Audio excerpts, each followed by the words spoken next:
Okay, now we'll begin the chapter triangles. Now, you know that this is a triangle, right? All of us know that this is a triangle, and this is triangle ABC. Now, this is triangle what? ABC. Triangle ABC. Now, always remember that this is a triangle ABC, okay, and there are three angles. There are three angles to this triangle, that is angle ABC, which is this angle.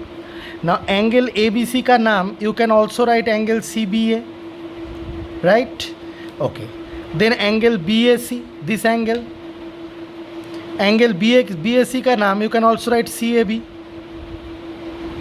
Same thing, same angle. And angle ACB and angle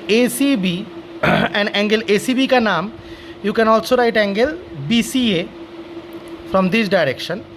So that means same angle this. Or the angle ABC or CBA, that is this angle, can also be just written as angle B. Angle C, it can just be written as angle C here, and angle A can just be written as angle A. Also any name pattern you can give. Remember that. When we name the triangle, we name it like this: triangle ABC, or we can name it triangle CBA, or we can name it triangle ABC or ACB. We can name it CBA or CAB, or we can name it BCA. Sorry, not angle, triangle BCA is triangle BCA, or triangle BCA, triangle ACB. So we can write like this. So these are 6 names that we can give total to a triangle. Okay. Now one more concept that I would like you to have is that if it is a triangle, suppose the name of the triangle is ABC, please remember that if angle B is an angle, the side which is opposite to angle B is AC. The side which is opposite to angle B is AC. The side opposite to angle B is AC. The side opposite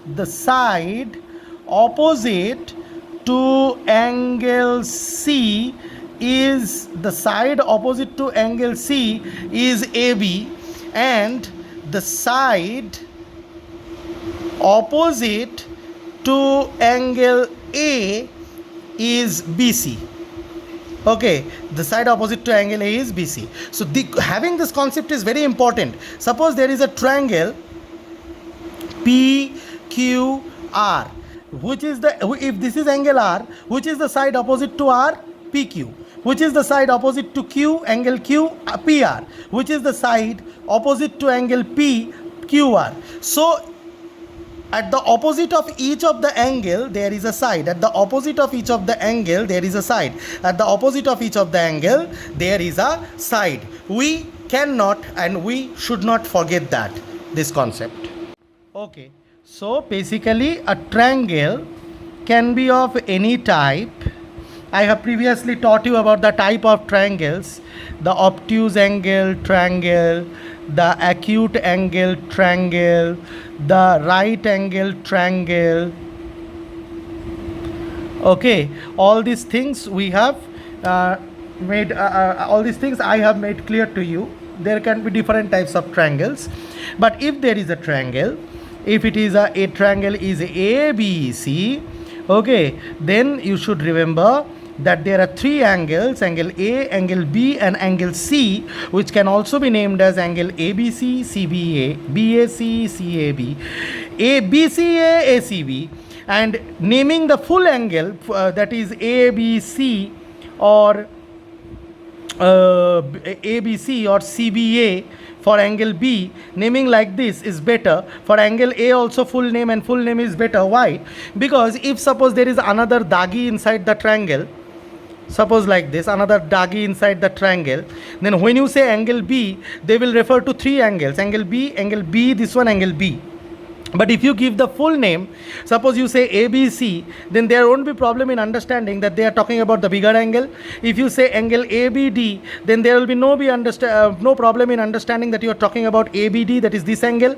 And if you say angle CBD, there will be no problem in understanding that you are talking about this angle CBD. Okay, so that is the particular thing that should be kept in mind. And there are three sides in a triangle. That is, one side is this side AB, another side is BC and AC. By this we mean the length of the side, okay, length of the side, whatever centimeter or meter it is, and each of the sides lies opposite to a angle. Each of the side lies opposite to a angle, and which angle is opposite to which side and which side is opposite to which angle. Like C is opposite to AB, AB is opposite to C, angle is opposite to side, side is opposite to angle. So this concept, having this concept is very, very important. Now, before understanding the congruency, which we basically will understand in this chapter, that is congruency of triangles. So before understanding the congruency of triangles, you have to understand just basic idea of one particular thing, that what is the meaning of the term corresponding sides and corresponding angles. Okay, so what is the meaning of the term corresponding side and corresponding angles? So what actually happens is, suppose there is a triangle and suppose there is another triangle. Okay, now if I name this triangle ABC and if I name this triangle DEF, okay, now angle A is corresponding to angle D. A is corresponding to angle D. You can say BAC is corresponding to EDF also, saying that is much more better. But here, just for making you understand, I am making things simple. And angle B is corresponding to angle E. And angle C is corresponding to angle F. Now once you have the corresponding angles, the sides that will correspond are the opposite sides of the angles. Means if A is corresponding to D, then opposite of A is BC, which will be corresponding to opposite of D, which is EF. Okay, so that means BC is corresponding to EF. Then angle B is corresponding to angle E. So that means opposite of B there is AC and opposite of E there is DF. So AC is corresponding to DF. Okay, and angle C is equals to F. So opposite of C is AB. So AB, and opposite of F is D. So AB is corresponding to D. So these are the corresponding sides and angles of two given triangles. This is just for your idea. Now, once you get the idea of correspondingness, idea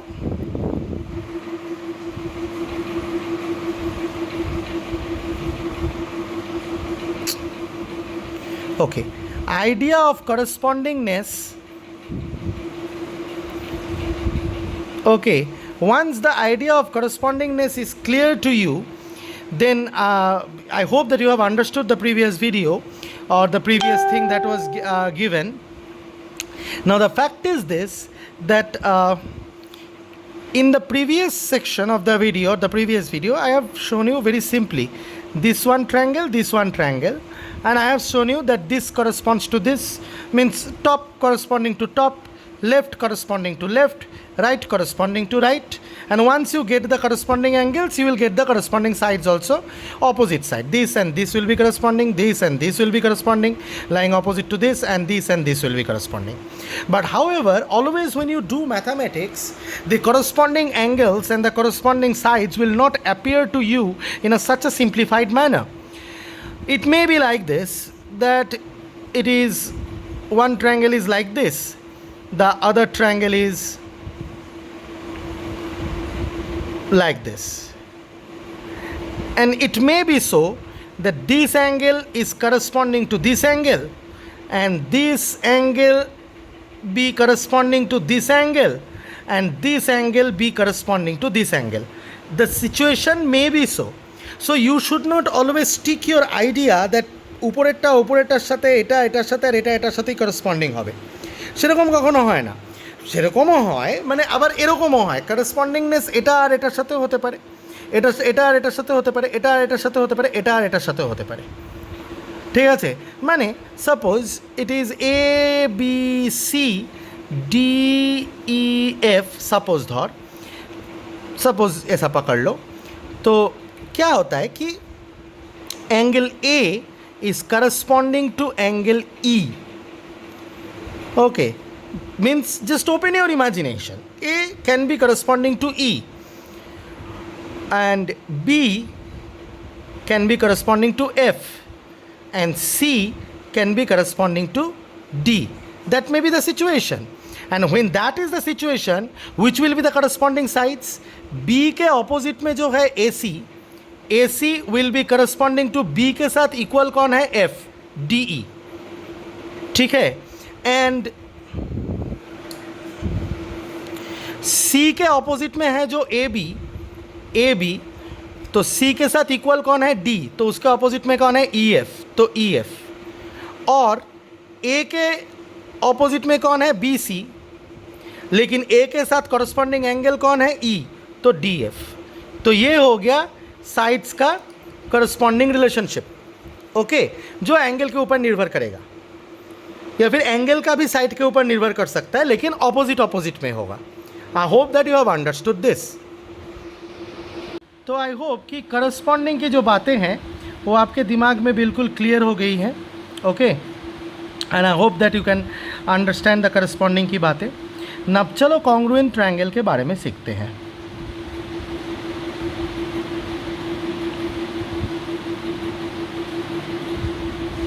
congruent triangle का मतलब है two triangles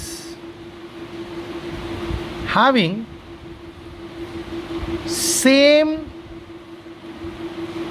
having all equal corresponding angles and corresponding sides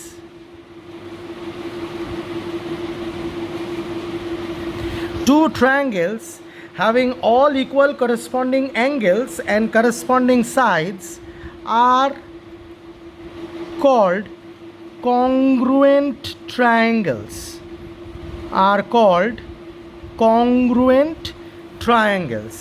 और congruent triangle का और एक definition हो सकता है कि two triangles having same shape and size। इसका मतलब ये हुआ कि अगर आपके पास एक ट्रायंगल है,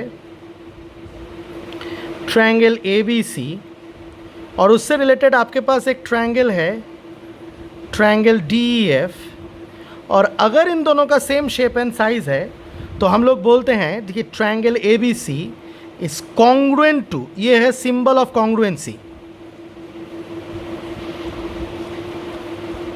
is congruent to triangle DEF, हम लोग ऐसे बोलते हैं अगर कॉन्ग्रुएंट है। लेकिन कॉन्ग्रुएंट कब है? अगर सब कॉरस्पॉन्डिंग साइड्स और एंगल्स इक्वल होंगे। मतलब यहाँ पे कॉरस्पॉन्डिंग एंगल अगर B और E का पकड़ ले तो angle B must be equals to angle E, मतलब ये 60 डिग्री होगा तो ये भी 60 डिग्री होगा। Angle C must be equals to angle F, मतलब ये 50 डिग्री होगा तो ये भी 50 डिग्री होगा। और angle A must be equals to angle D, मतलब ये 70 डिग्री होगा तो ये भी 70 डिग्री होगा। और इतना ही नहीं, AB must be equals to D, corresponding sides should be equal, and you know how to find out the corresponding sides. BC should be equals to EF, and also AC should be equals to DF, मतलब AB should be equals to D, BC should be equals to EF, and AC should be equals to DF। ठीक है, ये होना मांगता, ये होगा ही होगा। क्यों? क्योंकि ये होने से तभी हम लोग बोलते हैं कि कॉन्ग्रुएंट है, या फिर कॉन्ग्रुएंट होने से ये होगा। ठीक है, कॉन्ग्रुएंट का मतलब सेम साइज शेप और साइज रहना, या फिर corresponding angles and corresponding sides equal रहना। तो ये कॉन्ग्रुएंसी का कॉन्सेप्ट है दो ट्रायंगल्स के बीच में। अब इसके अंदर और भी चीज़ें हैं, जैसे क्या चीज़ें हैं, जैसे कि सोचो आप ये ट्रायंगल ABC, ठीक है, मैं पहले सीधा सीधा बता रहा हूँ, फिर थोड़ा टेढ़ा मेढ़ा बताऊँगा। और ये है ट्रायंगल आपका DEF, ठीक है। तो आप जो ट्रायंगल ABC देख रहे हो और ट्रायंगल DEF देख रहे हो, ठीक है, ट्रायंगल ABC और ट्रायंगल DEF में अगर आप कॉन्ग्रुएंट लिखना सोचो वो लोग कॉन्ग्रुएंट है, पहले से मैं बता रहा हूँ कि वो लोग कॉन्ग्रुएंट है, तो हम ऐसे साइन डाल देंगे बीच में, ये कॉन्ग्रुएंट का साइन है। तो मैंने बोला कॉरस्पॉन्डिंग एंगल्स और साइड इक्वल है, मतलब यहाँ पे कॉरस्पॉन्डिंग एंगल मैंने किसको पकड़ने के लिए बोला है, ये टोटली डायग्राम के ऊपर डिपेंड करता है या फिर क्वेश्चन में दिया हुआ इन्फॉर्मेशन के ऊपर डिपेंड करता है कि कौन सा कॉरस्पॉन्डिंग एंगल्स हैं। यहाँ पे मैं बता रहा हूँ कि A और D है, ये मेरा बात आपको मानना पड़ेगा, B और E है, लेकिन जब आप सम्स करोगे तब तो मेरा बात नहीं मानना पड़ेगा, तब according to the information given in the sums आपको समझना पड़ेगा कि कौन सा कॉरस्पॉन्डिंग है किसके साथ। वो तो आपको सम्स करते करते धीरे धीरे समझ में आ ही जाएगी, मैं समझा भी दूंगा।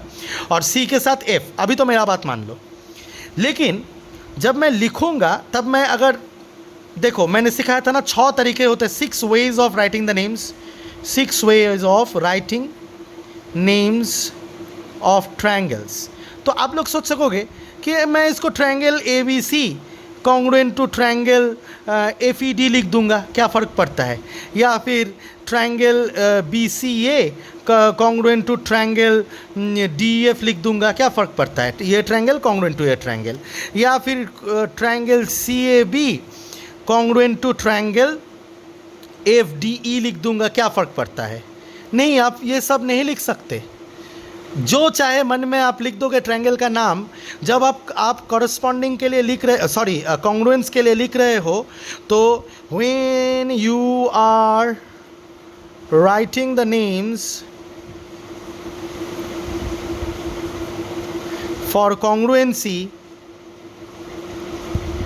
you have to write it correspondingly। जो एंगल करस्पॉन्डिंगली जैसे अपीयर कर रहा है आपको वैसे ही लिखना पड़ेगा। जैसे कि A और D करस्पॉन्डिंग है तो A को फर्स्ट में लिखा तो इस एंगल का D को लिखना पड़ेगा। फिर B और E है तो यहाँ पे B लिखा है तो यहाँ पे E ही लिखना पड़ेगा, दूसरा कुछ नहीं लिख सकते। और C और F है तो यहाँ पे C लिखा है तो यहाँ पे F ही लिखना पड़ेगा और कुछ लिख नहीं सकते। ठीक है, आप पॉसिबल नहीं है। जैसे कि यहाँ पे ट्रायंगल ABC मतलब ABC तो A B और C और आपने लिख दिया FED मतलब इसमें हो गया A is corresponding to F, जो सही नहीं है। मैंने बता दिया था कि A और D करस्पॉन्डिंग है तो ये नेम गलत हो गया, ये नहीं हो सकता। फिर BCA DEF लिख दिया, BCA DEF इसका मतलब B के साथ D करस्पॉन्डिंग, B के साथ D करस्पॉन्डिंग पॉसिबल नहीं, तो बाकी भी बिगड़ जाएगा। C के साथ E, C के साथ E भी नहीं है और A के साथ F भी नहीं है तो ये भी रॉन्ग। और ट्रायंगल CAB और FDE ये सही लग रहा है। C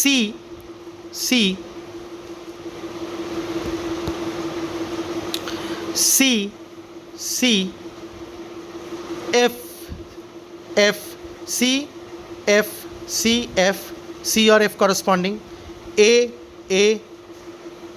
और D और B और E C और F A और D B और E। हाँ करेक्ट है, तो ये करेक्ट है। ठीक है, तो ऐसे लिख सकते हो, ये लिख सकते हो, ये लिख सकते हो, दूसरा भी नाम लिख सकते हो, कॉरस्पॉन्डिंगली लिख सकते हो। जैसे कि मैं यहाँ पे एक एग्जांपल दिखाना चाहता हूँ आप लोगों को। सोचिए ये एक ट्रायंगल है और ये एक ट्रायंगल है, ओह सॉरी। जैसे कि एग्जांपल देखिए, सोचिए ये एक ट्रायंगल है ABC और ये एक ट्रायंगल है PQR। ठीक है, दो ट्रायंगल्स हैं ABC और PQR। तो सोचो क्वेश्चन में ऐसे क्वेश्चन किया हुआ है कि A और R करस्पॉन्डिंग है, B और Q करस्पॉन्डिंग है और C और P करस्पॉन्डिंग है। तो अगर ये दोनों कॉन्ग्रुएंट हुआ तो आपको लिखना कैसे पड़ेगा, ट्रायंगल ए बी सी, पहले झटक से लिख दो ट्रायंगल ए बी सी, इसमें डरो मत पहला वाला लिखने में, कॉन्ग्रुएंट टू ट्रायंगल। अब ए के साथ देखो कौन है, ए के साथ है आर, तो आर को लिखो पहले। बी के साथ देखो कौन है, क्यू, तो क्यू लिखो उसके बाद में, ठीक है। और सी के साथ देखो कौन है, पी, तो पी लिखो उसके बाद में। So triangle A B C is congruent to triangle R Q P, ये लिखना सही होगा। अब उल्टा पुल्टा नहीं लिख सकते। अब फटाक से पहला सर दूसरा लिखेंगे हम, लिखो, उसमें कोई दिक्कत नहीं है। अब इस ट्रायंगल का नाम सी बी ए लिखो ना, लेकिन जब आप कॉन्ग्रुएंट टू इस ट्रायंगल को लिखोगे तब आप उल्टा पुल्टा नहीं कर सकते। सी के जगह में पी है तो पी लिखना पड़ेगा पहले, बी सेकंड में तो बी के जगह में क्यू लिखना पड़ेगा पहले, आई मीन उसके बाद, और ए के जगह में आर लिखना पड़ेगा उसके बाद, ठीक है। तो ऐसे लिखा जाता है, ये लिखने का तरीका होता है। लेकिन क्या कॉरस्पॉन्डिंगली लिखना हमेशा हमें ऐसा ही होगा कि हम लोगों को हमेशा एंगल ही क्या दिया हुआ रहेगा? अगर एंगल नहीं दिया हुआ रहा, दूसरा कुछ दिया हुआ रहा, तब कैसे ढूंढेंगे? हो ही सकता है, जैसे सोचो अगर ए बी सी है और पी क्यू आर है, हाँ, और इनमें बताया गया है कि A B side is equals to Q R side. क्या बताया गया है क्वेश्चन में? A B side is equals to Q R side, ये क्वेश्चन में बताया गया है। और इस B C side is equals to P R side, ऐसे बताया गया है। मतलब सोचो ये 5 सेंटीमीटर है तो ये भी 5 सेंटीमीटर है, ये 7 सेंटीमीटर है तो ये भी 7 सेंटीमीटर है, तो ऐसे बताया गया है। तो जब आप प्रूफ करने लगोगे या सम्स में आगे बढ़ोगे तो आप देख रहे हो कि दो ही और एक चीज़ दिया हुआ रहेगा आपको इसके साथ। सोचो ये एंगल और ये एंगल दिया हुआ है, तो सर अब तो तीनों एंगल मेरे को दिया हुआ है नहीं, चलो angle B equals to R भी बता दिया है, इतना आपको इन्फॉर्मेशन दे दिया है, गिवन इन्फॉर्मेशन, ठीक है, इतना आपको गिवन इन्फॉर्मेशन दे दिया। तो गिवन इन्फॉर्मेशन इतना देने के बाद आप सोच रहे हो कि मैं करस्पॉन्डिंग लिखूँ कैसे? ठीक है, चलो इसको करस्पॉन्डिंगली लिखेंगे कैसे? देखो करस्पॉन्डिंगली, क्योंकि 3 एंगल्स तो दिया हुआ नहीं है, 3 एंगल्स दिया हुआ लेने से तो बहुत आसान होता है, लेकिन यहाँ पे तो 3 एंगल्स दिया हुआ नहीं है। तो जो वाला एंगल दिया हुआ है बेटा उसको पहले लिख दो, एंगल बी आर, मतलब ट्रायंगल और ट्रायंगल लिखना होता है ना, सॉरी, ट्रायंगल बी और दूसरा में ट्रायंगल आर से शुरू होगा, क्योंकि बी और आर इक्वल है, इतना आपको पता है। अब एक चीज़ देखो, 7 के उल्टा में क्या है? ए, और 7 के उल्टा में कौन है? क्यू, तो ए और क्यू, क्योंकि हमेशा कॉरस्पॉन्डिंग साइड कॉरस्पॉन्डिंग एंगल के इक्वल में रहेगा, ऑपोजिट में रहेगा, तो कॉरस्पॉन्डिंग एंगल भी इस कॉरस्पॉन्डिंग साइड के ऑपोजिट में ही रहेगा। तो 7 के ऑपोजिट में ए है, 7 के ऑपोजिट में क्यू है, तो ए और क्यू, तो बाकी बचा कौन? बी हो गया, ए हो गया, सी बचा, सी लिख दो आँख बंद करके, आर हो गया, क्यू हो गया, पी लिख दो आँख बंद करके, हो गया, ठीक है। सोचो दूसरे एग्जाम्पल में आपको कुछ ऐसे दिया गया है,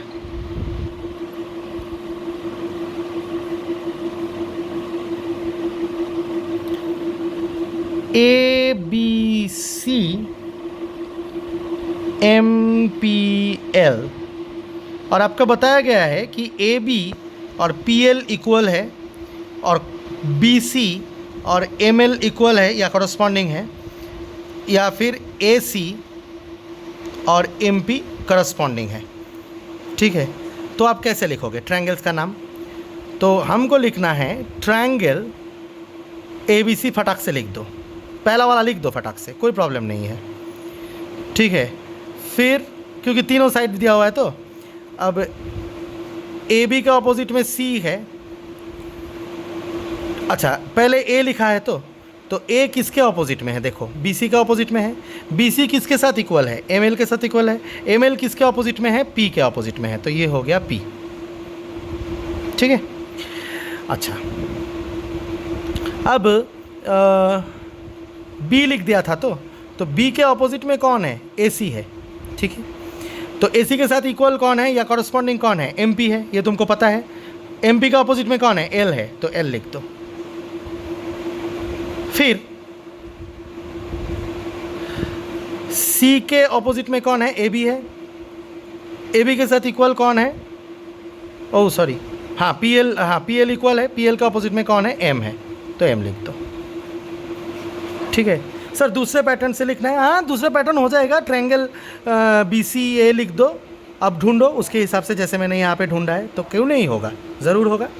so basically if you remember the previous days video or previous part of the video that you have already done, now here are some questions. Okay, you just have to show me that 6 questions are there. Okay, here too you just have to show me that how will you write the names of the triangles correspondingly. That is what you have learnt up till now, right? How will you write the name of the triangles correspondingly? I have given which are equal to what and how will you write. For example, here A B C and RQP is there, but AB is equals to PQ, and this is equals to this, and this is equals to this. So whenever you write the name that this triangle is congruent to this triangle, वहाँ ABC का name and RPQ का name, तो उसको ठीक तरह से correspondingly लिखना पड़ेगा, ताकि each of the vertex correspondingly आए, जो लास्ट क्लास में सीखे हो। और उसको कैसे ढूंढना पड़ता है, उसको ढूंढना पड़ता है, अगर साइड दिया हुआ है तो अपोजिट एंगल को लेके, साइड दिया हुआ है तो अपोजिट एंगल को लेके, जो लास्ट क्लास में अच्छे से डिपिक्ट किया हुआ था। तो इसको इस वाले सम को, इस वाले सम को, इसमें ये दो ट्रायंगल है, इसमें ये दो ट्रायंगल है, इसमें ये दो ट्रायंगल है, इसमें भी ये दो ट्रायंगल है, लेकिन थोड़ा डिफरेंट है दोनों। इसमें ये दो ट्रायंगल है और इसमें थोड़ा डिफ़िकल्ट लगेगा, ये एक ट्रायंगल है और ये एक ट्रायंगल है। तो इनका नाम कॉरस्पॉन्डिंगली आप कैसे लिखोगे, ये मुझे लिख के भेजो।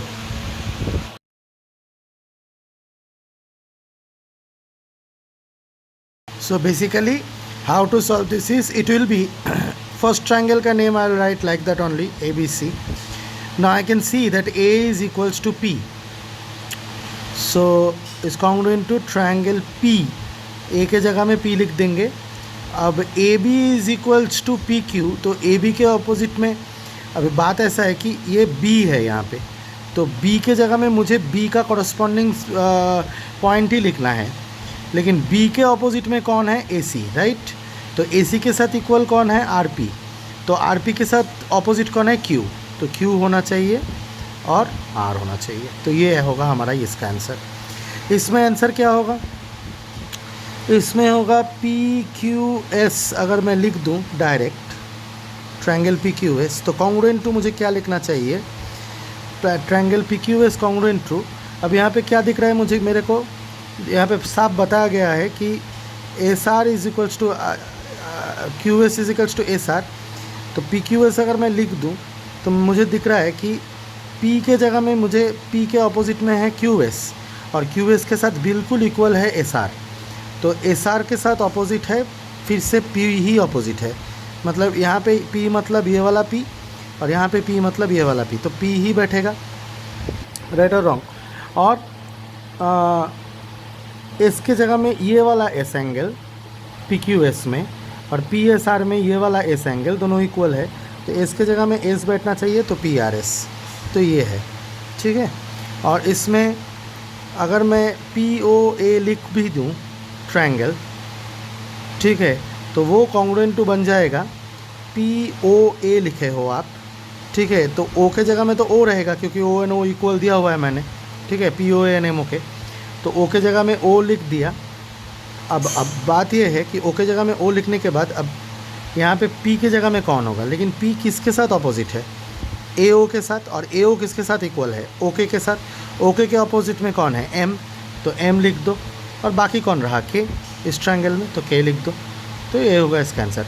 आपका दूसरा भी आंसर आ सकता है, ऐसा बात नहीं है, क्योंकि बहुत सारा तरीका हो सकता है। आप यहाँ पे अगर ट्रायंगल ABC का नाम चेंज करके ट्रायंगल CBA लिख देंगे तो कॉन्ग्रुएंट टू कुछ दूसरा ही आएगा।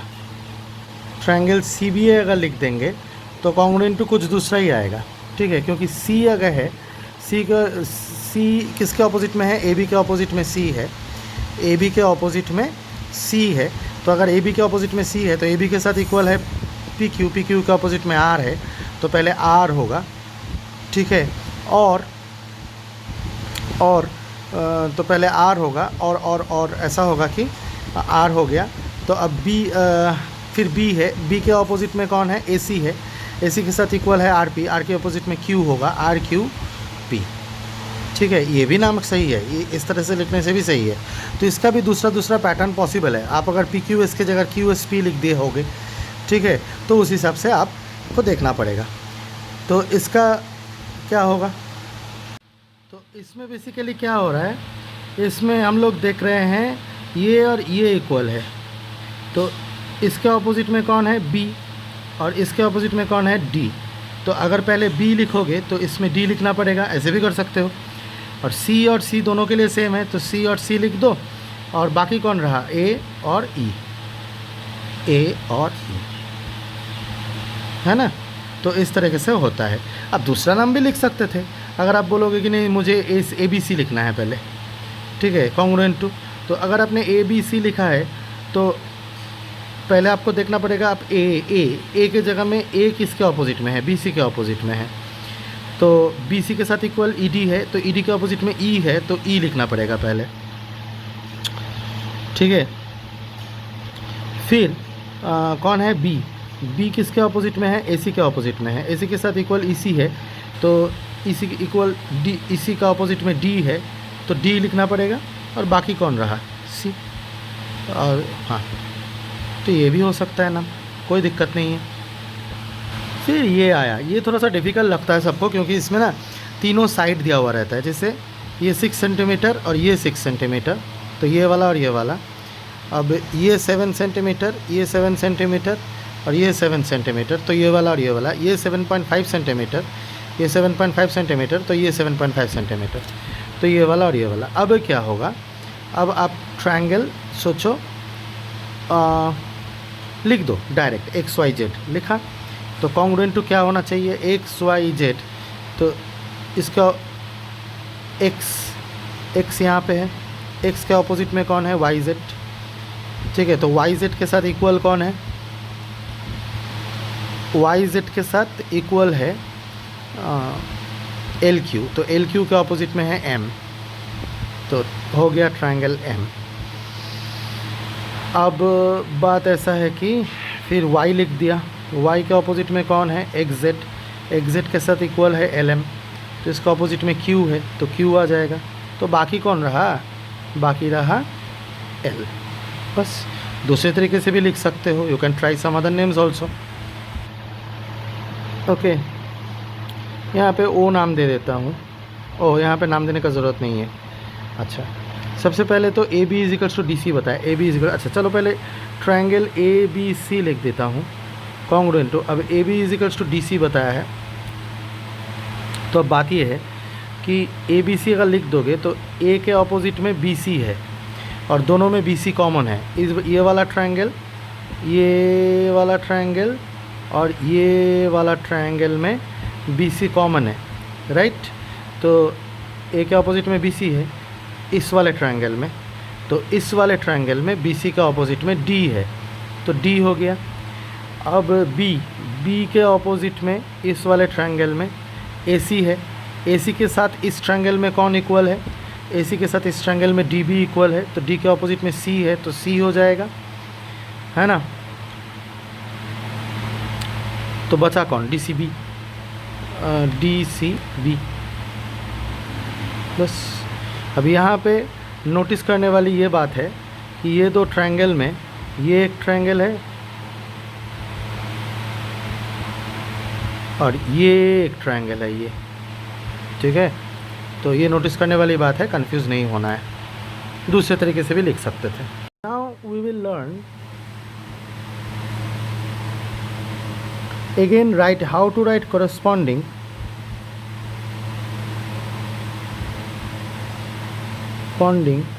for some more triangles, some more ways।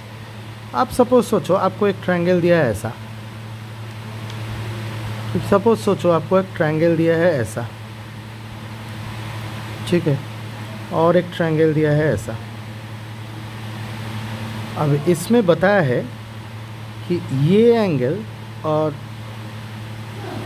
ये एंगल इक्वल है, और ये एंगल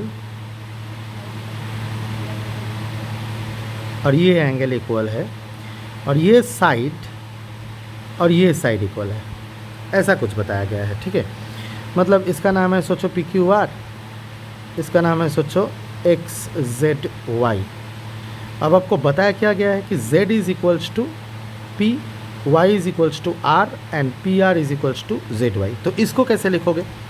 इसको लिखना ऐसा होता है कि ट्रायंगल, सोचो आपने पी क्यू आर लिख दिया, ठीक है, तो कॉन्ग्रुएंट टू, हाँ कॉन्ग्रुएंट टू, अब क्या होगा, p के जगह में कौन आना चाहिए? p के जगह में आना चाहिए z, तो हो गया z।